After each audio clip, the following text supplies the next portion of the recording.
Praise lord అమ్మా. Praise lord brother. So నేను వడ్లమూడి గ్రామానికి చెందిన బేతేలు ప్రార్థనా మందిరంలో విశ్వాసనండి. మాది వడ్లమూడి, మామూలుగా own house, negative place Vadlamudi. అక్కడ పరమానందం అంకులు, యాక్చువల్గా ఇంతకు ముందు కూడా నేను ఒకసారి అంకుల్ గురించి మీకు ఇంట్రడ్యూస్ చేసుకున్నాను చెప్తూనే. సో పరమానందం అంకుల్ దగ్గరే నేను విశ్వాసిగా మన సంఘానికి వెళ్తూ ఉన్నాను. అలాగే ప్రస్తుతానికి నేను చిలకలూరిపేట దగ్గర మాటూరు అనే గ్రామం దగ్గర Sri Chaitanya school academic dean గా వర్క్ చేస్తున్నాను. ప్రభు చిత్తం ప్రకారం అక్కడ కూడా ఏలేము అనే మన విశ్వాస సంఘానికి వెళ్తూ ఉంటాను. అక్కడ కూడా ప్రభు చిత్తంలో చాలా వరకు ప్రభు అనేక రకమైన మాటలతో చాలా బాగా ముందుకు నడిపించాడు. అక్కడ కూడా తెలియని ప్రాంతమైనా కానీ. అట్లాగే అన్న ద్వారా నేను మీతో కూడా ఇలా మళ్ళీ గాడ్ వర్డ్ ని పంచుకుంటానని చెప్పేసి అసలు అనుకోలేదు. కానీ నా బిజీ వర్క్ లో కూడా అన్న కూడా నాకు ఇచ్చిన అవకాశాన్ని ఒకసారి కూడా నేను సద్వినియోగం చేసుకోలేకపోయాను. చాలా బాధపడ్డాను తర్వాత. కానీ ఇప్పుడు మరలా ఇంకొకసారి అవకాశం ఇచ్చాడు దేవుడు. దేవునికి వందనాలు తెలియజేసుకుంటున్నాను.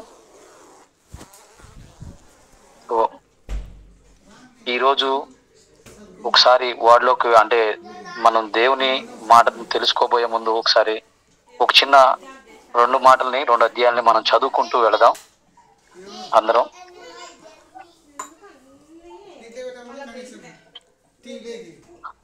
మొదటిది ద్వితీయోపదేశ కాండం అండి.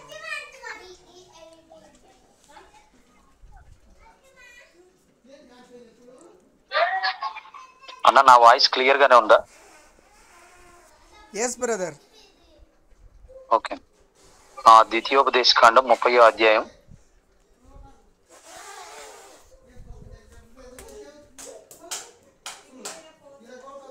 15వ వచనం నుంచి చివరి వరకు అందరం కలిసి చదువుకుందాం ఒకసారి. అంటే నేను ఒక వచనం చదువుతాను, మీరు ఒక వచనం చదవండి. ప్రభు చిత్తం అయితే మన భాగాల్ని మనం స్పష్టంగా చదవటానికి ప్రయత్నం చేద్దాం. మొదటి వచనం నేను చదువుతున్నానండి, 15వది. చూడుము, నేడు నేను జీవమును, మేలును, మరణమును, కీడును నీ ఎదుట ఉంచి ఉన్నాను.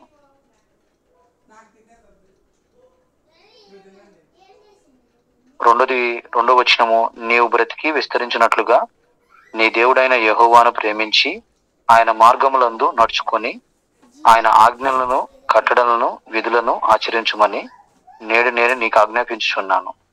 అట్లు చేసిన ఎడల నీవు స్వాధీనపరచుకొనుటకు ప్రవేశించు దేశంలో నీ దేవుడైన యెహోవాను ఆశీర్వదించును. అలాగే తర్వాత వచనాన్ని చూస్తే, అయితే నీ హృదయము తిరిగిపోయి నీవు విననొల్లకు ఏడవబడిన వాడవై అన్య దేవతలకు నమస్కరించి పూజించిన ఎడల మీరు నిశ్చయముగా నశించిపోదురనియు స్వాధీనపరచుకున్నటకు యోర్దానును దాటిపోవచ్చున్న దేశంలో మీరు అనేక దినములు ఉండరనియు నేడు నేను నీకు తెలియజెప్పుచున్నాను. 19వ వచనాన్ని మళ్ళీ 19వ వచనం అండి. నేడు జీవమును, మరణమును, ఆశీర్వాదమును, శాపమును నేను నీ ఎదుట నుంచి భూమి ఆకాశములను మీ మీద సాక్షులుగా పిలుచుచున్నాను. అలాగే 20వ వచనాన్ని, నీ పితరులైన అబ్రహాము, ఇస్సాకు, యాకోబులకు ఆయన ప్రమాణము చేసిన దేశంలో మీరు నివసించినట్లు యెహోవాయే నీ ప్రాణమునకును నీ దీర్ఘాయుషును మూలమునై ఉన్నాడు. కాబట్టి నీవును నీ సంతానమును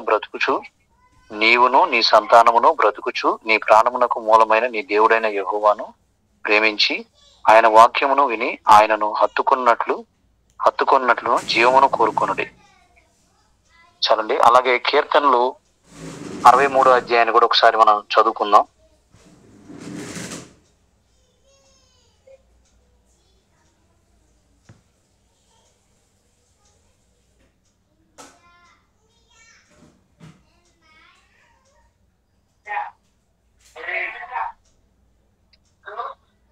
దేవా, నా దేవుడు నీవే, వేకువనే నిన్ను వెతుకుతున్నాను. నీ బలమును నీ ప్రభావమును చూడవలనని పరిశుద్ధాలయమునందు నేనెంతో ఆశతో నీ తట్టు కనిపెట్టుచున్నాను. నీళ్లు లేక ఎండి ఉన్న దేశమందు నా ప్రాణము నీ కొరకు తృష్ణగొనుచున్నది. నీ మీద ఆశ చేత నిన్ను చూడవలనని నా శరీరము కృషించుచున్నది. నీ కృప జీవము కంటే ఉత్తము. నా పెదవులు నిన్ను స్తుతించును. నా మంచం మీద నిన్ను జ్ఞాపకము చేసుకొని రాత్రి జాముయందు నిన్ను ధ్యానించుచున్నప్పుడు కొవ్వు మెదడు నాకు దొరికినట్లుగా నా ప్రాణము తృప్తి పొందుచున్నది. ఉత్సాహించు పెదవులతో నా నోరు నిన్ను గూర్చి గానం చేయుచున్నది. కాగా నా జీవిత కాలమంతయు నేనిలాగున నిన్ను స్తుతించెదను. నీ నామమును బట్టి నా చేతులు ఎత్తెదను. ప్రభు సహాయం కొరకు ఒక చిన్న ప్రార్థన చేసుకుందామండి. జీవము గల తండ్రి, జీవాధిపతి, మీకు వందనాలు, స్తుతులు, స్తోత్రాలు నా తండ్రి.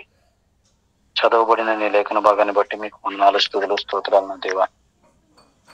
నా తండ్రి, నీ మాటలు పలుకుటకైనను వినుటకైనను నా తండ్రి నేను అర్హుని కాదు.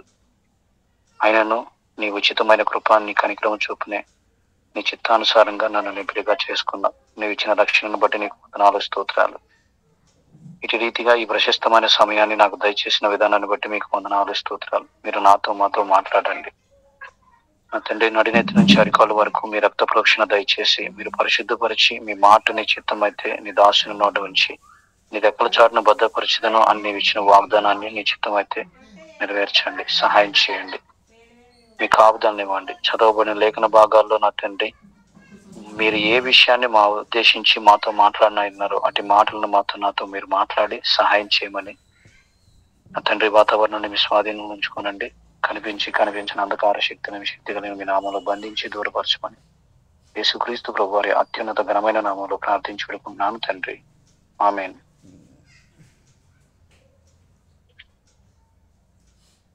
ఈ చదువుకున్న వాక్య భాగంలో ఒక్క మాటనే చాలా స్పష్టంగా జ్ఞాపకం చేస్తుందండి. ఆది కాండం దగ్గర దేవుడు మానవుడిని సృష్టించాడు. అంటే ఆది అందు దేవుడు మానవుడిని సృష్టించేటప్పుడు చాలా స్వేచ్ఛగా విడిచిపెట్టాడు. తీసుకొచ్చి ఏదేను వనంలో ఉంచి నీకు నచ్చింది చెయ్యి, నువ్వు చెప్పిందే ఇక్కడ జరుగుతుంది అనే విధంగా ఒక మంచి స్వేచ్ఛనిచ్చాడు. ఈరోజు ఆ స్వేచ్ఛ ఇంకా మన ఎదుటే ఉంచింది. మనం చదువుకున్న దాంట్లో కూడా ఆ మాట కూడా చాలా స్పష్టంగా కనిపిస్తుంది. అంటే స్వేచ్ఛ దేని తీసుకొచ్చిందంటే చూజ్, అంటే కోరుకో, నీకు నచ్చింది తీసుకో, ఇవి ఉన్నాయి, నేను ఇవి ఇచ్చాను నీకు. అంటే దేవుడు సృష్టించిన ప్రతి సృష్టి మీద నీదే అధికారం.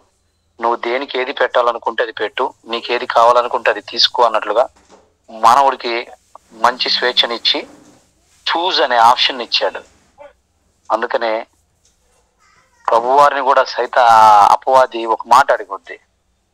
అంటే ఈ రాళ్ళను రొట్టెలుగా చేసుకో, ఇట్లా చెయ్యి, అట్లా చేయొచ్చుగా, నువ్వు దేవుని కుమారుడు కదా అన్నట్లుగా కొన్ని క్వశ్చన్లు అడుగుతున్నా. అంటే చూజ్, ఈ లోకాన్ని కోరుకో, నేను అవన్నీ ఇస్తాను అనే విధంగా చూజ్ అనే మాటను మాట్లాడుతూ ఉంటది. అంటే మనకి ఆ చూజ్ ఇవ్వటం వల్ల మనం దేన్ని చూజ్ చేసుకుంటున్నాం అనేది ఈరోజు దేవుడు మనతో మాట్లాడుతున్న మాట. అంటే మనం చదువుకున్న ద్వితీయోపదేశ కాండంలో 30వ అధ్యాయంలో 15వ వచనంలో ఒక మాట ఉంది. మొదటి మాటే ఏమంటున్నాడండి అక్కడ? మనం చూస్తే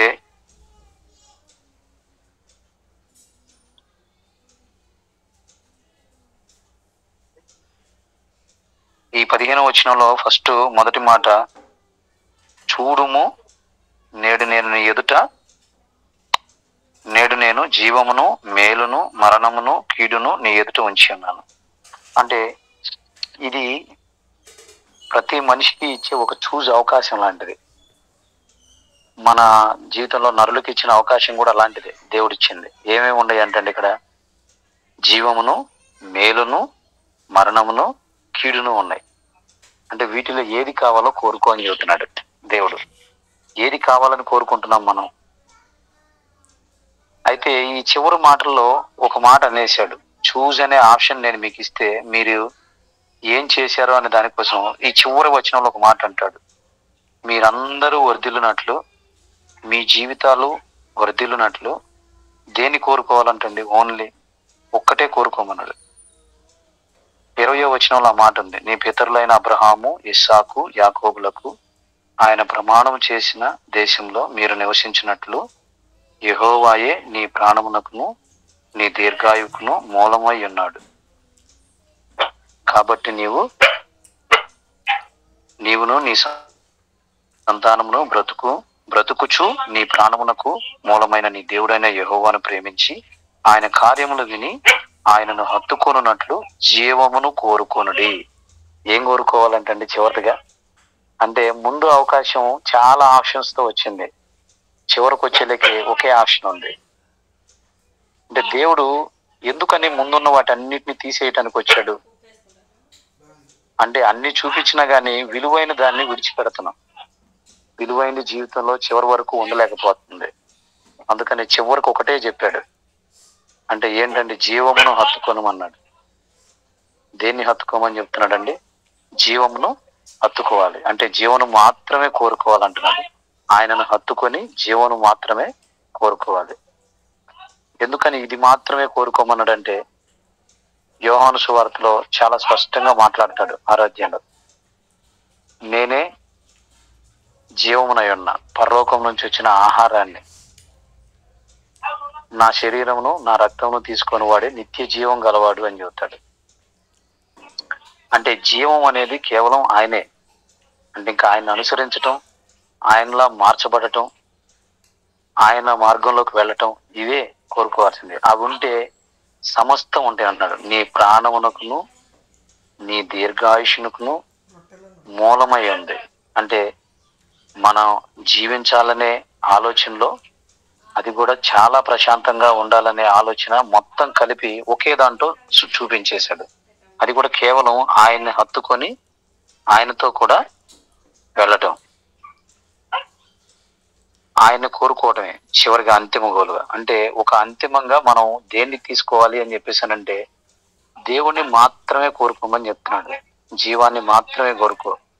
అందులో ఏముండదంటే మరణం ఉండదు, శాపం ఉండదు, కేవలం ఆశీర్వాదం, దేవునితో నడిచే ఆలోచన, ఇవి మాత్రమే ఉంటాయి. అంటే దేవునితో ఉన్న ఆశీర్వాదం మాత్రమే ఉంటది. ఇక దీర్ఘాయుష్తో కూడిన ఆశీర్వాదం అది. ఈ ఆశీర్వాదాన్ని మనం చాలా బాగా చూడొచ్చు. అంటే దీనిలో నుంచి చాలా మంది తప్పిపోయారు. అంటే ఆధారం ఏంటి? ఎందుకని దేవుడు మొదట్లో అన్ని అవకాశాలు ఇచ్చి చివరికి వచ్చేలేక ఒకే ఒక అవకాశాన్ని కోరుకోమంటున్నాడు? దానికి మనం కొందరు వ్యక్తులను, ఒక ఇద్దరు వ్యక్తుల్ని మీకు పరిచయం చేస్తానండి. మన బైబిల్ గ్రంథంలోనే చాలా బాగా స్పష్టంగా చెప్పాడు దేవుడు. అంటే ఒక పని చేసి దేన్నైతే మన దగ్గర ఉందో దాన్ని మనం విడిచిపెట్టకపోతే, మన పూర్వంలో ఉన్న వాటిని మనం విడిచిపెట్టకపోతే ఖచ్చితంగా మనం దాని గురించి దేవుని ఆశీర్వాదాన్ని తగ్గించుకున్న వాళ్ళమే అవుతాం.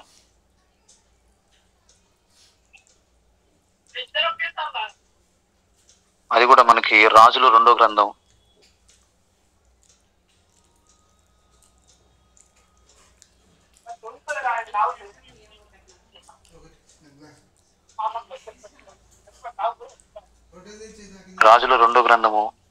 10వ అధ్యాయము 30వ వచనాన్ని మనం చూసినట్లయితే, ఇక్కడ దేవుని సేవకుని గురించి ఒక మాట మాట్లాడుతున్నాడు. కావున యెహోవా యోహుతో నిలాగు సెలవిచ్చెను, నీవు నా హృదయాలోచన ఎంతటి చొప్పున అహాబు కుటుంబీకులకు చేసి నా దృష్టికి న్యాయమైన దాన్ని జరిగించి బాగుగా నెరవేర్చితివి గనుక నీ కుమారులు 4వ తరం వరకు ఇశ్రాయేలుల రాజ్య సింహాసనం మీద ఆసీనులవుదు. అంటే ఎన్ని తరాలు ఇచ్చాడండి? 4 తరాలు ఇచ్చాడు. యోహు చాలా బాగా మంచి పని చేశాడు. దేవుడు ఏదైతే ఆహాబు కుటుంబం, అంటే బయలు ప్రవక్తల కోసం యెజబేలు, ఆహాబు, వాళ్ళు చేసిన దాని గురించి మనకు బాగా తెలుసు. ఆ ద్రాక్ష తోట కోసం వాళ్ళు చేసింది, ఒక వ్యక్తికి వాళ్ళు జరిగించిన విధానాన్ని బట్టి దేవుడు దాన్ని అంతటిని చూసి, ఇదే ప్రాంతంలో మీ రక్తం కూడా కుక్కలు నాగుతాయి అని చెప్పేసి సంచలవిస్తాడు వెంటనే. అంటే ప్రవక్త ద్వారా మాట్లాడిస్తాడు.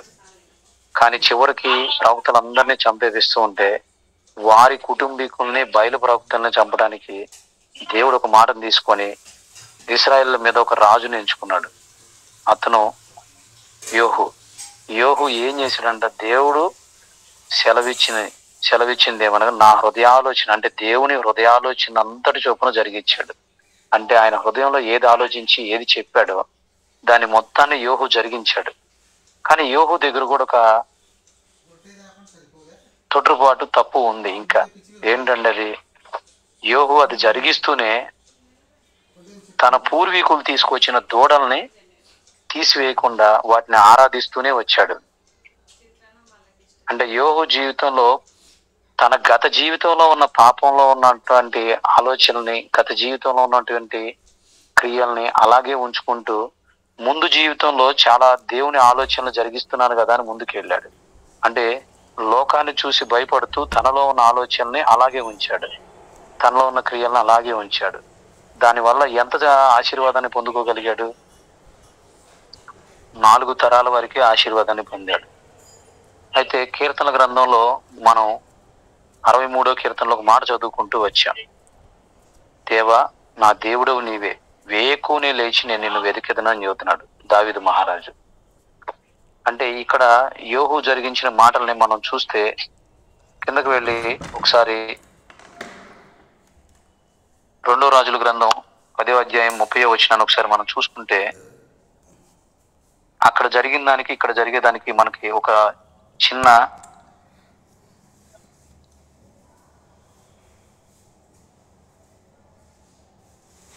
వ్యత్యాసం కనిపిస్తూ ఉంటుందండి.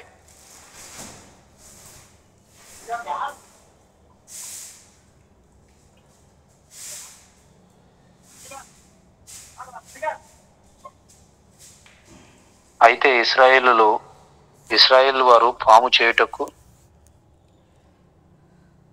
కారకుడైన యెరోబాము, పాపము చేయుటకు కారకుడైన యెరోబాము వేసిన పాపములను యోహు ఏమాత్రమును విసర్జించిన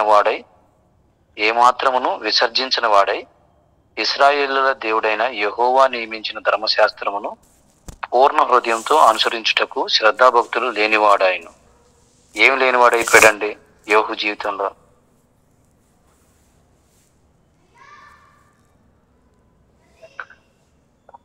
పూర్వము ఇశ్రాయేలు పాపం చేయడానికి కారణమైన యెరోబాము చేసినటువంటి, అంటే ఆ ప్రతిమలు తయారు చేసి దేవుని మందిరంలో ఉంచి ఆ ప్రతిమలను కూడా ఆరాధించారు. ఆ పాపం చేయటానికి తను ఎలాగైతే కారకుడయ్యాడో అదే విషయంగా యోహు కూడా జనులు అవి తీసేస్తే తన మాటకు ఎక్కడ వినకుండా, తను వారి మాటను ఆలోచించకుండా వెళ్ళిపోతారేమో అనే ఉద్దేశంతో వెనక్కి తగ్గకుండా వాళ్ళ పారంపర్య పితరుల ఆచారాన్ని అలాగే కొనసాగిస్తూ వచ్చాడు. దానివల్ల దేవునికి ఏమయ్యాడు? శ్రద్ధాభక్తులు లేనివాడయ్యాడు. అంటే పూర్ణ హృదయంతో ఆచరించడం, దేవుని ధర్మశాస్త్రాన్ని అంటే దేవుని మాటని పూర్ణ హృదయంతో అంగీకరించడానికి శ్రద్ధ లేనివాడైపోయాడు. దానివల్ల ఆయన ఆశీర్వాదం తగ్గించబడింది. అంటే కోరుకోమన్న దాంట్లో ఆయన పూర్తిగా దేవుడిచ్చిన స్వేచ్ఛను తీసుకొని దేవుడు ఏది చేయమన్నాడో అది జరిగించుకుంటూ వచ్చాడు. కానీ తనలో ఉన్న గత జీవితాన్ని తీసేసుకోకపోవడం వల్ల తన ఆశీర్వాదం తగ్గిపోయింది. దేవునికి ఎంత అంతిమంగా జీవాన్ని మాత్రమే కోరుకుంటే దీర్ఘాయువు ఇస్తానన్న దేవుడు కొన్ని తరాల వరకే దాన్ని అమలు చేశాడు. అదే మీరు ఒకసారి మనం ఒకసారి చూస్తే కీర్తన గ్రంథంలో 63వ కీర్తనలో దావీదు మహారాజు మాట్లాడుతూ ఉంటాడు. నా దేవుడు నీవే, వేకునే నేను నిన్ను వెతికెదను అనే మాటలు ఇవన్నీ చెప్తూ ఉన్నాడు. అంటే ఈ మాటను మనం జ్ఞాపకం చేసుకుంటే అందులో ఉన్న మాట దావీదు మహారాజు ఎంతగా మాట్లాడుతున్నాడంటే ఒక రాజు తగ్గించుకోవాల్సిన విధానం కాదది. కానీ అంత తగ్గించుకొని తన యవన జీవితంలో జరిగిన ప్రతి పాపం గురించి దేవుని ఎదుట సాగిలపడ్డాడు, సాష్టాంగపడి అడుగుతూ వచ్చాడు. తప్పు చేసిన వారికి శిక్ష విధించాలి అని చెప్పేసి అనే ప్రవక్త వచ్చి దావీదుతో మాట్లాడితే ఆ తప్పు చేసిన వాడికి 4 శిక్ష అన్నాడు ఒకసారి. అంటే ఆ తప్పు చేసిన వాడి నువ్వే అన్న వెంటనే దేవుని దగ్గర సాగిలపడ్డాడు, సాష్టాంగపడ్డాడు, ఒప్పుకున్నాడు, విడిచిపెట్టాడు. వెంటనే దేవుని హృదయానుసారుడు అనే మాటను తెచ్చుకున్నాడు. అంటే దేవుని హృదయానుసారంగా నడవాలనే ఆలోచన తెచ్చుకొని తన ఆరంభం అంత బాగోకపోయినా తన ముగింపు మాత్రం దేవుని హృదయాన్ని అనుసరించే విధంగా వెళ్ళింది. అంటే అంతగా దేవుని హత్తుకుపోయాడు. రాత్రికాలం తన దేవుణ్ణి ఆరాధిస్తున్నాడు, ధ్యానిస్తున్నాడు. వేకునే లేచి దేవుని ధ్యానిస్తున్నాను అంటున్నాడు. అంటే అంతగా దేవుని ధ్యానించాలనే తృష్ణ దావీదు మహారాజులో కలిగింది. అందుకనే మనం చూస్తే దావీదు సింహాసనం తరతరములకు ఉండేటట్టు నిత్యము నీ తరము వారు ఇశ్రాయేలు సింహాసనం మీద ఉంటారని చెప్పేసి అని దేవుడు వాగ్దానం ఇచ్చాడు. అందుకనే చివరిలో మనం చదువుకున్న వచనం కూడా అక్కడ ద్వితీయోపదేశ కాండంలో చివరి వచనంలో కూడా అబ్రహాముకు ఇస్సాకు వాగ్దానం చేసిన దేవుడు, అంటే నీ దేవుడు నా దేవుడు కూడా వాగ్దానం చేసిన దేవుడే. అయితే ఏం కోరుకోమని చెప్తున్నాడు? ఇప్పుడు దేని విషయంలో కోరుకోవడానికి ఇచ్చాడు? మనకి జీవాన్ని తీసుకోమని ఇచ్చాడు. అయితే జీవాన్ని మాత్రమే కోరుకుంటే మనకి ఏముంది అని చెప్పేసానంటే తరతరములకు నిత్యం ఉండే ఆశీర్వాదం ఉంది. కానీ మనం ఏం చేస్తున్నాం అనేది మనం ఒకసారి ఆలోచించాలి. దేన్ని మనం కోరుకుంటున్నాం, దేన్ని మనం ఆలోచిస్తున్నాం? దేవుడు ఆ విషయంలో కూడా మనతో ఒక చిన్న మాట మాట్లాడుతూ వచ్చాడు. దావీదు విషయంలో అదే జరిగింది. అతడు నా నామము ఎరిగిన వాడు గనుక నేను అతన్ని ఘనపరిచేదను. అంటే ఎంత ఘనంగా వెళ్ళాడంటే తను దేవుని నామాన్ని ఎరిగాడు. అందుకనే ముందు మాటల్లో ద్వితీయోపదేశ కాండంలో మనం చదువుకున్న మాటల్లో కూడా నీవు నేను ఆజ్ఞాపించిన ఆజ్ఞలను కట్టడలను ధర్మశాస్త్రాన్ని నీవు తూచా తప్పకుండా నీ హృదయంతో అనుసరిస్తూ వెళితే ఖచ్చితంగా నా ఆశీర్వాదం నీతో ఉంటది అనే విధంగా మాట్లాడాడు. దాని తర్వాత దాన్ని అనుసరించడమే కాదు, ఆయన అనుసరించే వారిచో ఆ ఇచ్చిన వాటన్నిటిలో నుంచి జీవాన్ని తీసుకొచ్చి వారికి బహుమానంగా ఇస్తానని చెప్తున్నాడు. అందుకనే ఒక మాట చెప్తున్నాడు, కాలము చాలా అంతిమానికి వచ్చిందనే ఆలోచనలు, అంతిమంలో ఉందనే సూచనలు చాలా చక్కగా కనిపిస్తున్నాయి. అయితే ఈ సమయంలో మనకు కూడా ఆ చూసింగ్ ఆప్షన్ ఉంది. మనం కూడా జీవితంలో చాలా వాటిని ఎంచుకుంటున్నాం. కానీ దేవుడు ఎంచుకోమన్న వాటిలో ఒకటే ఒకటి ఉంది. అది ఉంటే అన్నీ మనతో ఉన్నట్టే.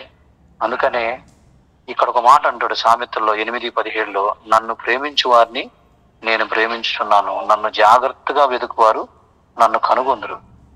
అంటే దేవుణ్ణి చాలా శ్రద్ధతో వెతికి కనుగొంటే వానికి జీవం దొరికినట్టే. అంటే అదే సామెతలో ఇంకో మాట కూడా అంటాడు, నన్ను కనుగొనువాడు జీవమును కనుగొనును అని. నేను అంటే దేవుణ్ణి తెలుసుకోవాలి, దేవుడు నా కోసం ఏం చేశాడు, నేను దేవుని కోసం ఎలా నడుచుకోవాలి, ఎలా వెళ్ళాలి, నా జీవితంలో దేవుని ప్రణాళిక ఏంటి, నా జీవితం అంతా అంటే మన జీవితాలన్నీ ఈ లోకంలో ఉన్నంత వరకు మనం చేసే పని మీదో లేకపోతే మనకున్న విషయాల మీదో అలాగే వెళ్ళిపోతూ ఉండి మనం వాటి వరకే పరిమితం అయిపోయి ఉంటూ, లేకపోతే ఎప్పుడో ఒక సమయంలోనే దేవుని దగ్గరకు వెళుతూ ఉన్నాము, కంటిన్యూగా దేవునితో ఉంటూ ఉన్నాం అనుకుంటూనే మన పాత జీవితంలో ఉన్న వాటిని తీసేయకుండా ఇంకా అలాగే మనం వెళుతూ ఉంటే మన ఆశీర్వాదం కూడా యోహు ఆశీర్వాదం లాగా తగ్గిపోతూ వస్తుంది. అంటే విశ్వాసికి ఈ మాట ఎప్పుడు గుర్తుండాలి. ఎందుకంటే దేవుణ్ణి ప్రేమించటం తెలియాలి, ఆయన్ని జాగ్రత్తగా వెతకటం తెలియాలి. అలా వెతుక్కున్నామంటే ఖచ్చితంగా మనం జీవాన్ని కనుగొంటాం. అందుకనే ఇంకొక మాట కూడా ఉంటుంది సామెతల్లోనే 12వ అధ్యాయము 28వ వచనంలో ఒక మాట అంటుంటాడు, నీతి మార్గమందు జీవము కలదు, దాని త్రోవల్లో మరణమే లేదు. అంటే ఒక మాట అన్నాడు, దేవుడు ఇచ్చిన స్వేచ్ఛ అయిన చూజింగ్ లో కూడా ఈ మాట కూడా ఉంది. అంటే ఎదుట జీవమును మరణమును ఆశీర్వాదమును శాపమును ఉంచానన్నాడు. అయితే అందులో జీవమునే కోరుకోమన్నాడు. జీవంలో ఏమి లేదని చెబుతున్నాడు, మరణం అనేది లేదు. అంటే ఇది మన ఆత్మీయ జీవితాన్ని జ్ఞాపకం చేసుకుంటే అంతిమంగా మనం నిత్యంగా దేవునితో ఉండే ఆ గొప్ప నిరీక్షణ మనలో ఉంటది. ఆ నిరీక్షణకి ఆధారంగా చెబుతున్నాడు, ఖచ్చితంగా ఆ మార్గంలో మరణం లేదు. అంటే జీవం ఉన్న మార్గంలో మరణం లేదు. ఆ నీతి ఎవరు? నేనే మార్గమును సత్యమును అన్నాడు. అంటే సత్యము, నీతి, న్యాయం అన్నిట్లోనూ ఉంది. అంటే ఆ సత్యం ఆయనే, నేనే అన్నాడు. కాబట్టి ఆయనలోనే ఆ మార్గం ఉంది, ఆయనే జీవం. ఆ జీవంలో మరణం లేదు, ఏమీ రాదు, ఎక్కడ ఏ శాపం లేదు, అన్నిటినీ తీసేశాడు. కేవలం ఒక జీవం మాత్రమే ఈరోజు నువ్వు నేను కోరుకోవాలని సెలవిస్తున్నాడు దేవుడు. ఆ జీవాన్ని కోరుకుంటే మరణం ఉండదు. అయితే ఇక్కడ మనతో మాట్లాడుతున్న మాట ఏంటంటే, ఇప్పటి వరకు మనం ఇంకా మన జీవితంలో ఆ పాత విషయాలను ఏమైనా ఇంకా ఉంచేసి తీయకపోతే, ఒక మాట చెప్తున్నాడు. ఇర్మియా 4:1 మాట అంటాడు, నీవు తిరిగి రానుద్దేశించిన ఎడల నా యొద్దకే రావాలి. ఎక్కడికి వెళ్ళాలంటండి? అంటే దేవుణ్ణి నేను దూరపరుచుకున్నాను, నా ఆలోచనలు మారలేదు, నా జీవితం ఇంకా ఇలాగే నడుస్తూ ఉంది, నేను ఇలాగే ఉంటూ ఉన్నాను అనే ఆలోచన ఖచ్చితంగా మనం చేసే ఏదో ఒక పని దగ్గర గుర్తుకొస్తుంది. అంటే నేను కొన్ని వెళుతూ ఉన్నాను, కానీ నా పాత జీవితంలో ఉన్న ఆలోచనలు నాకు అట్లాగే ఉంటూ ఉన్నాయి. అది గత జీవితం మారకపోతే, నా నా దేవుడు నీవే, నేను వేకునే వెతుకుదును, నేను తిరిగి నా పడక మీదకు వెళ్ళేటప్పుడు నేను మళ్ళీ నిన్ను గురించి ధ్యానించాను. అది ఎంతగా ఉండాలంటే, దావీదు మహారాజు సెలవిచ్చినంత గొప్పగా దేవుని వెతికే వారిగా ఉండాలి. అయితే అక్కడ ఎక్కడైనా మనం తప్పిపోతే మళ్ళీ తిరిగి ఎక్కడికి వెళ్ళాలంటున్నాడు దేవుడు? ఇర్మియా గ్రంథం 4:1 చెప్తున్నాడు, నీవు తిరిగి రానుద్దేశించిన ఎడల నా యొద్దకే రావాలి. అంటే తిరిగి రానుద్దేశించంటే, ఒకవేళ నా జీవితంలో నేను ఇంకా మర్చిపోని అవి తీసివేయలేకపోతున్నా, నేను ఇంకా అక్కడి నుంచి కదలలేకపోయాను, తీసివేయలేకపోయాను. కానీ ఒకవేళ తీసివేయలేకపోయిన వాటిని కొద్ది కొద్దిగా తీసేసుకుంటూ వస్తున్నాను. ఆ తీసేసుకుంటూ వచ్చేటప్పుడు నేను తిరిగి ఇంత చేశాను, నేను మళ్ళీ నన్ను ఆ దేవుడు నన్ను అంగీకరిస్తాడా అని అంటే, ఖచ్చితంగా ఆ మాట ఇక్కడ చెప్తున్నాడు. నీవు తిరిగి రానుద్దేశించేదే ఎక్కడికి రావాలని? జీవం దగ్గరికే రావాలి. అంటే మనం తిరిగి మార్పు చెందిన వెంటనే ఎవరి దగ్గరికి వెళ్ళాలి అని చెప్తున్నాడంటే, జీవం దగ్గరికి మాత్రమే రావాలి, ఇంకెవరి దగ్గరికి వెళ్ళకూడదు. అంటే దేన్ని ఉద్దేశించి, ఈ లోకంలో దేని దగ్గరికి వెళ్ళినా మన సమస్యలు తీరవు, మనలో ఉన్న పాపం పోదు, ఆ పాపాన్ని ఎవరు కడగలేరు, ఎవరు తుడిచివేయలేరు. అంటే బైబిల్ గ్రంథంలో చాలా స్పష్టంగా ఉంటది, నీ పాపాన్ని నువ్వు తీసేసుకోలేవు, నా పాపాన్ని నేను తీసేసుకోలేను. మన జీవితంలో ఉన్న పాపాన్ని తీయగలిగిన వాడు, మనల్ని దాని నుంచి విడిపించగలిగిన వాడు ఆయన ఒక్కడే. కేవలం ఆయన రక్తం ద్వారా, అమూల్యమైన రక్తం ద్వారా మనల్ని విడిపించాడు. అయితే తిరిగి మనం వెళ్లాల్సింది ఎక్కడికి? మన అంతిమమైన ధ్యేయం ఎక్కడుంది? తిరిగి రానుద్దేశించితే ఖచ్చితంగా తిరిగి ఆ జీవం దగ్గరికే రావాలంటాడు. అందుకనే యోహాను సువార్తలో మనం చూసే మాటల్ని,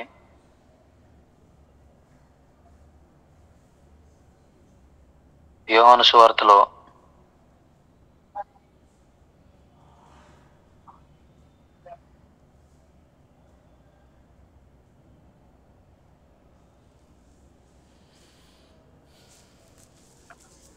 యోహాను సువార్త 6:48 ఒక మాట అంటాడు, విశ్వసించిన వాడే నిత్య జీవం గలవాడు, జీవాహారం నేనే. అంటే దేన్ని విశ్వసించాలి? దేన్ని మనం కరెక్ట్ గా నమ్మాలి? ధర్మశాస్త్రాన్ని. అంటే ఇక్కడ అవకాశం ఇచ్చి ఎంచుకో అనే విధానాన్ని తీసేశాడు దేవుడు. ఇప్పటి వరకు మనకు అవకాశం ఉంది అయినా కానీ, అంటే దేవుడు దాన్ని తీసేసి చివరిగా నువ్వు దీన్ని ఎంచుకుంటేనే నీ అంతిమ ధ్యేయం ప్రకారం ఆ నిరీక్షణలో ఖచ్చితంగా నువ్వు చేరుకోగలిగేది ఆ నిత్య జీవం కలిగిన లోకానికి. అయితే ఆ నిత్య జీవం కలిగిన లోకానికి నువ్వు అంతిమంగా చేరుకోవాలంటే, నీ కోసం నా కోసం ఆ కలువరి శిలువలో రక్తం కార్చిన దేవుడు నిత్య జీవం ఇవ్వగలిగిన వాడని నువ్వు ఖచ్చితంగా విశ్వసించాలి. విశ్వసించిన వాడే నిత్య జీవం గలవాడు. అంటే ఎవరు దేవుడు అంటే, అందుకనే అక్కడే రాసి ఉంటది, యేసుక్రీస్తు ప్రభు అని నీ నోటితో ఒప్పుకొని నీ హృదయమందు విశ్వసించిన ఎడల నీవు రక్షించబడదు అన్నాడు. అంటే విశ్వసించటం వల్ల ఏం కలుగుతుంది అన్నాడు? జీవం వస్తుంది. ఆ జీవం మనకి ఏం తెచ్చిపెట్టింది? అసలు ఇంతకీ ఏం చేస్తాడు దేవుడు? జీవం ఇచ్చి ఏం చేస్తూ వస్తున్నాడు? ఈరోజు చాలా విషయాల్లో నేను అన్నిట్లోనూ ఎక్కడో ఒక చోట వెనకబడిపోతున్నాను. ఏదో ఒకటి నన్ను వెనక తీసుకొస్తుంది. అంటే నేను అంత పర్ఫెక్ట్ గా చేశాను అనుకుంటాను, కానీ అందులో నా విజయం కనిపించట్లా. నేను ఎక్కడ ముందు ఉండలేకపోతున్నా. కారణం ఏంటంటే, అసలు ఉండాల్సిన చోట మనం ముందులేం. ఎక్కడంటే జీవాన్ని వెతికే చోట మనం ముందులేం, జీవంతో నడిచే చోట మనం ముందు ఉండలేదా? దాన్ని మనం మర్చిపోతున్నామేమో ఎక్కడైనా. దాన్ని మనం జ్ఞాపకం చేసుకోవాలంటున్నాడు. అందుకనే సామెతలు 9:11 నా వలన నీకు దీర్ఘాయువు కలుగును, నీవు జీవించు సంవత్సరములు అధికమగును. అంటే జీవం నీకు దొరికితే ఏం దొరుకుతుంది అంటున్నాడు దేవుడు? దీర్ఘాయువు కలుగుతుంది, జీవించు సంవత్సరాలు అధికం అవుతాయి. దానికి నేను ఒక మాట బైబిల్ గ్రంథంలో నుంచి జ్ఞాపకం చేయాలని ఆశపడుతున్నాను. ఎందుకంటే దేవుడు నాతో మాట్లాడిన విషయాల్లో నేను అది చాలా సంతోషంగా అనుకున్నాను. ఎందుకంటే యాకోబు గురించి మనందరికీ చాలా బాగా తెలుసు. యాకోబు మోసగాడని, అన్నని మోసం చేశాడు, తండ్రిని మోసం చేశాడు, వెళ్ళాడు, తను మోసపోయాడు. కానీ తిరిగి దేవునికి ఎంతో నమ్మకంగా వచ్చాడు. కానీ ఈ సంవత్సరాలన్నిట్లోనూ యాకోబు 130 సంవత్సరాలు జీవించినప్పుడు చాలా ఆయాసంగాను, చాలా దుఃఖభరితంగాను బతికానని ఐగుప్తు దేశంలో తన చిన్న కుమారుడి దగ్గరికి వెళ్ళేటప్పుడు ఫరో దగ్గర చెప్తూ ఉంటాడు. ఇట్లా, నీ వయసు ఎంత అని ఫరో అడిగితే, నా వయసు 130 సంవత్సరాలు, కానీ గడిచిన దినాలన్నీ ఆయాసకరంగాను దుఃఖంతోనే ఉన్నాయి. అన్ని ఆయాసకరంగాను దుఃఖంతోనే ఉన్నాయి. కానీ 140 సంవత్సరాలు బతికాడు. అక్కడే పూర్తిగా బతికిన దినాలు 140 సంవత్సరాలు. అయితే ఈ 17 ఈ మధ్యలో వచ్చిన సంవత్సరాలు ఇంచుమించుగా పైకి వచ్చిన 135 సంవత్సరాలు ఆయన ఆయాసంతో బతికానని చెప్తాడు. మిగిలిన 15 సంవత్సరాలు చాలా సంతోషంగా జీవించాడు. ఎందుకంటే తిరిగి దేవుణ్ణి ఆశ్రయించడం మొదలుపెట్టాడు. ఆ మొదలుపెట్టిన తర్వాత ఆయాసాన్ని విడిచిపెట్టి దేవుణ్ణి హత్తుకోవటం మొదలుపెట్టాడు, సాష్టాంగపడ్డాడు. ఐగుప్తులోకి వచ్చిన తర్వాత రాజులు, అధికారులు ఉండే చోట ఆయనకి చక్కగా వాళ్ళుండే ప్రాంతంలోనే ఆయనకి చక్కగా అన్ని ఫెసిలిటీస్ వచ్చేటట్టు దేవుడు ఏర్పరిచాడు. సంతోషంగా జీవించి నెమ్మదిగా బ్రతికి ఆయనకు నెమ్మది కలిగిన జీవితంలో ముగింపునిచ్చాడు. అంటే అంత స్వేచ్ఛగా చక్కగా అంత బాగా బతికాడు అని చెప్పేసి నేను అక్కడ ముందు బతికిన దినాల గురించి ఆయన మాట్లాడాడు. కానీ తర్వాత బతికిన దినాల గురించి చాలా సంతోషంగా ఉన్నాననే విధంగానే వెళ్తూ ఉన్నాడు. అంటే గత జీవితం ఎందుకు అట్లా ఉంది అని అంటే, గత జీవితంలో దేవునికి వ్యతిరేకంగా నడుచుకుంటూ వెళ్ళాడు అన్ని చోట్ల. కానీ ముగింపు జీవితంకి వచ్చేలేకే చాలా సంతోషంగా నడిచాడు ముందుకి, చాలా ఆత్మీయంగా ముందుకు వెళ్తానికి ప్రయత్నించాడు.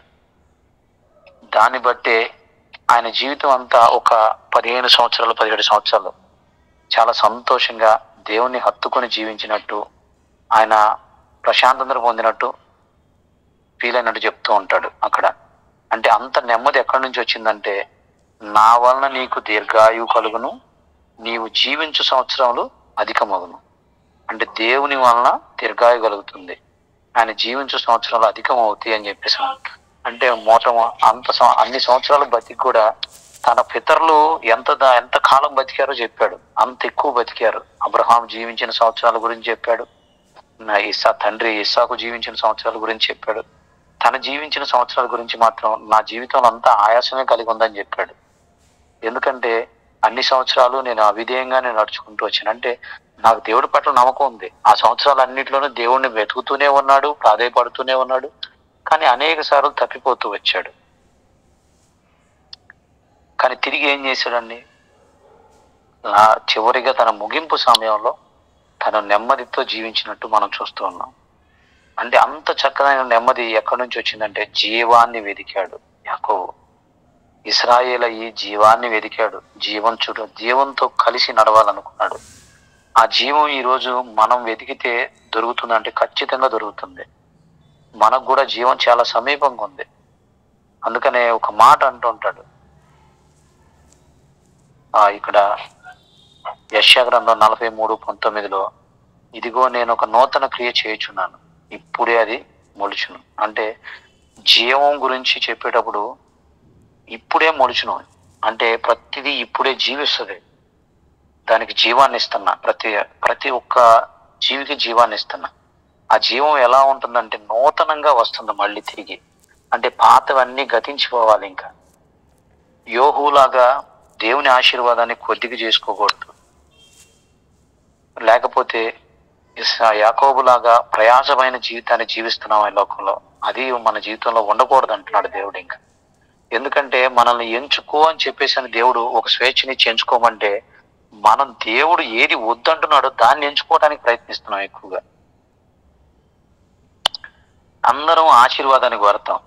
దేవుడు ఏం చెప్పాడండి, ఇదిగో నేనే నీ ఎదుట చూడుము, నేను నీ ఎదుట జీవమును మరణమును ఆశీర్వాదమును శాపమును ఉంచాను.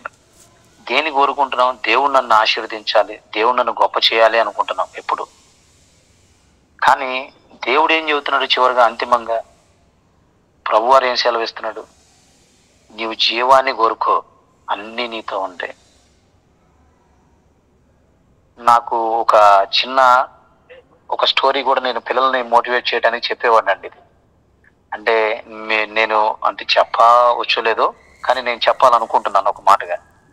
అంటే ఒక రాజుగారు వాళ్ళ దేశంలో, అంటే ఒక రాజ్యంలో కరువు సంభవించే సమయంలో ప్రజలందరూ కరువుతో ఉన్నారని చెప్పేసి రాజ్యంలో ఉన్న ఆస్తి మొత్తం తీసి బయటపెట్టి అందరికీ ఒక అనౌన్స్మెంట్ ఇవ్వండి, అందరూ వచ్చి అన్నిటిని తీసుకొని వెళ్ళమనండి అన్నాడండి.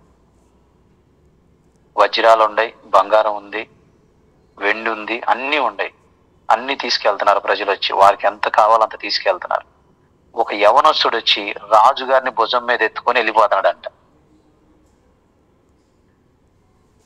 రాజుగారు ఆ యవనస్తుడిని ఒక మాట అడిగాడు, అయ్యా ఇక్కడ అన్నీ ఉన్నాయి, సమస్తం ఇచ్చాను, అన్ని తీసుకెళ్తే నువ్వు సంతోషంగా ఉంటావు కదా అంటే ఆ యవనస్తుడు అన్నాడంటే, ఇవన్నీ ఎవరి దగ్గర ఉన్నాయండి? నా దగ్గరే కదా అన్నాడు రాజు. అదే నువ్వే నాతో ఉంటే నాకు అవన్నీ నా దగ్గరికే వస్తాయిగా, నేను వాటిని తెచ్చుకోవాల్సిన అవసరం లేదుగా అన్నాడంట.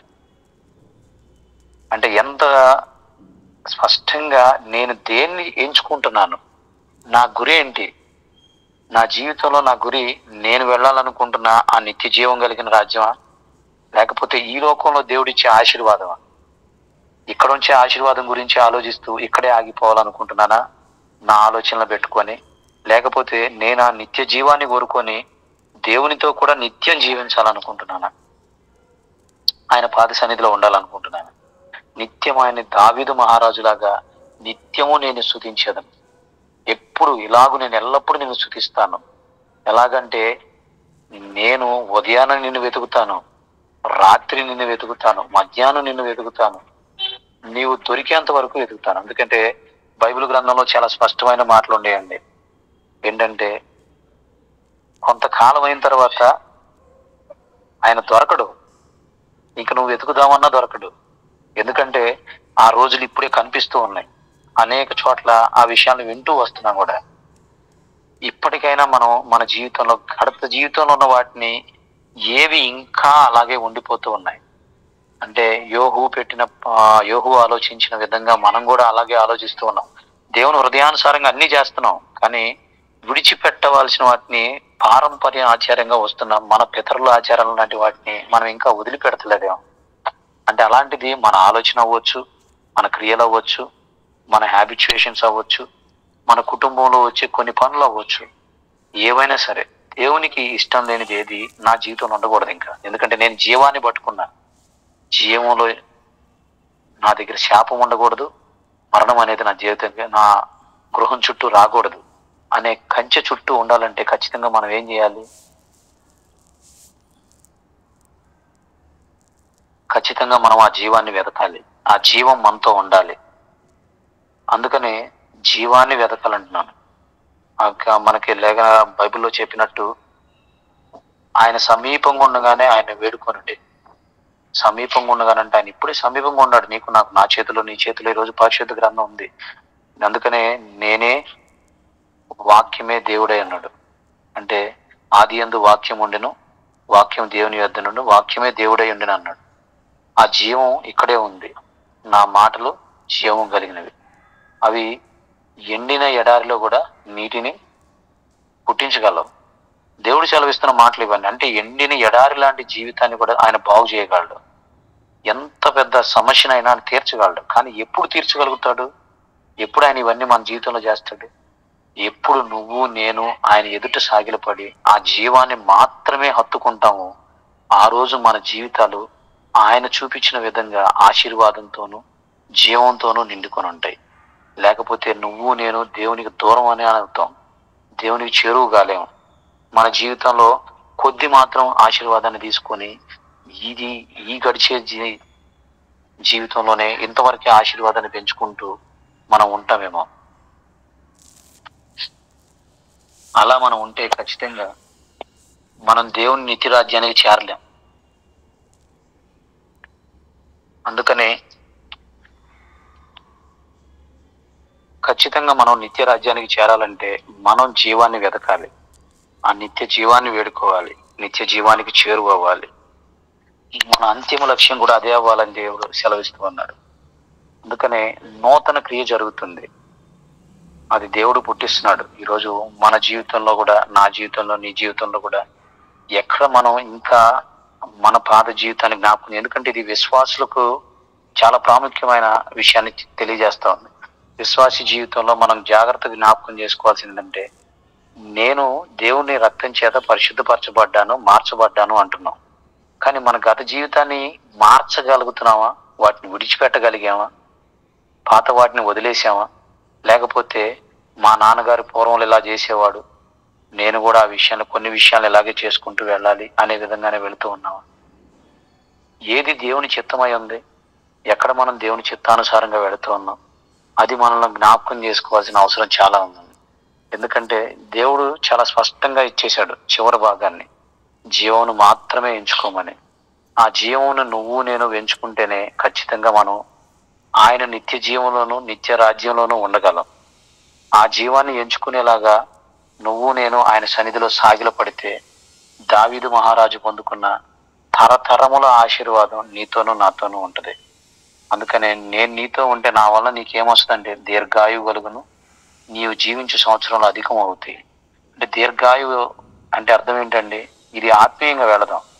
మనం శారీరకంగా చూస్తే ఇది ఆయన ఇక్కడ ఎంత కాలం ఇచ్చినా కానీ మనం ఆయాసంతోనే ఉండాలి, ఎక్కువ చేసిన. కాకపోతే మనం ఆత్మీయంగా ఆలోచిస్తే దీర్ఘాయువు అంటే నిత్యము జీవించే ఆయువుని నీకు నాకు ఆయన దయచేయబోతున్నాడు. ఆ నిత్య రాజ్యంలోకి ప్రవేశాన్ని ఇవ్వబోతున్నాడు. కేవలం ఆ నిత్య జీవాన్ని హత్తుకున్నప్పుడు మాత్రమే ఇది సాధ్యం అవుతుంది అని సెలవిస్తున్నాడు. కాబట్టి నువ్వు నేను ఈ రాత్రికాల సమయంలో ఖచ్చితంగా దేవుని నిత్య రాజ్యానికి వెళ్లే విధంగానే ఆ జీవాన్ని వెతుకుదాం. ఎందుకంటే ఇక్కడ యోహాను సువార్తలోని 12:34 ఒక మాట ఉంది.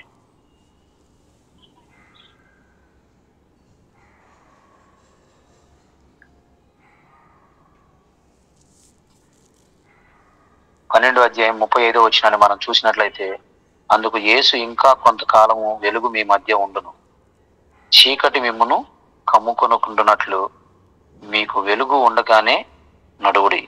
చీకటిలో నడుచువాడు తాను ఎక్కడికి పోవచ్చున్నాడు వాడు ఎరుగుడు. అంటే చూడండి, చాలా స్పష్టంగా ఉన్న మాట ఇది. ఎందుకంటే వెలుగు ఆయనే, జీవమే. ఆయన ఉండగానే మనం ఆ వెలుగులో నడుచుకుంటూ వెళితే ఆయన నీకు నాకు సహాయం చేసేటప్పుడు ఆయన ఎదుట సాగిలపడి మనం ఆ విధంగా మార్చబడి దేవుని జీవాన్ని వెతుక్కుంటూనే వెళితే మనం వెలిగే మార్గం ఎప్పుడు వెలుగులో నడుస్తూ ఉంటది. అది చీకటి కమ్ముకున్న తర్వాత మనం నడవాలి అని అనుకుంటే చీకటిలో నడిచేవాడికి దారి కనిపిస్తుందండి? కనిపించదు. అందుకని దేవుడు చాలా స్పష్టంగా తెలిసింది, ఈ రోజే, ఈ క్షణమే నేను ఒక నూతన క్రియ చేయబోతున్నా. ఆ క్రియ నీ జీవితంలో జరగవచ్చు, నా జీవితంలో జరగవచ్చు. ఆ క్రియకి నువ్వు నేను సిద్ధంగా ఉండమని చెప్తున్నాడు. మరి మనం సిద్ధంగా ఉండి దేవుడు చేసే ఆ నూతన క్రియని మన జీవితంలో జరిగించుకొని మనల్ని మనం మార్చుకుంటూ దేవునికి లోబడి ఆ నిత్య రాజ్యానికి వారసులు కావాలని, నిన్ను నన్ను దేవుడు ఆశీర్వదించాలని, అట్టి కృప మనందరికీ దయచేయాలని కోరుకుంటున్నాను. ఆమేన్. Thank you brother.